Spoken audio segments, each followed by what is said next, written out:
হাদি বুকে নিল 47,000 বরকে, মহাবিপ্লবী হাদিরা শহীদ ঠিকানা জান্নাতে। হাদি আধার পর্দা সরাই নতুন ভোরের লবি, হাদি জুলাইয়ের অগ্রনায়ক বিদ্রোহী বিপ্লবী। নতুন সময় নতুন সফর নতুন জিন্দাবাদ, সাত আসমান ভেদ করে ওঠে হাদি জিন্দাবাদ।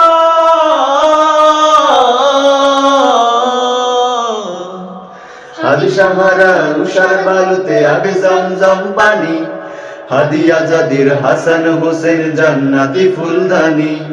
হাদি ইতিহাস বাকি আবাবিল মুসার হাতের লাঠি, হাদি উমরের অর্ধ জাহান মোরানো শীতল পাটি। হাদি গোলাপের মাতাল গন্ধ খোলাফায়ে রাশেদার, হাদি উত্তাল সাগর জোয়ার আল্লাহু আকবার। আবু বকরের সিদ্দিক থেকে আলোর ঝর্ণা এনে, হাদি জেগেছিল তরুণ আলীর সাহসের সুরা টেনে। হাদি আধার পর্দা সরায় নতুন ভোরের রবি, হাদি জুলাইয়ের অগ্রনায়ক বিদ্রোহী বিপ্লবী। নতুন সময় নতুন সফর নতুন জিন্দাবাদ, সাত আসমান ভেদ করে উঠে হাদি জিন্দাবাদ। হাদি বুকে নিল 47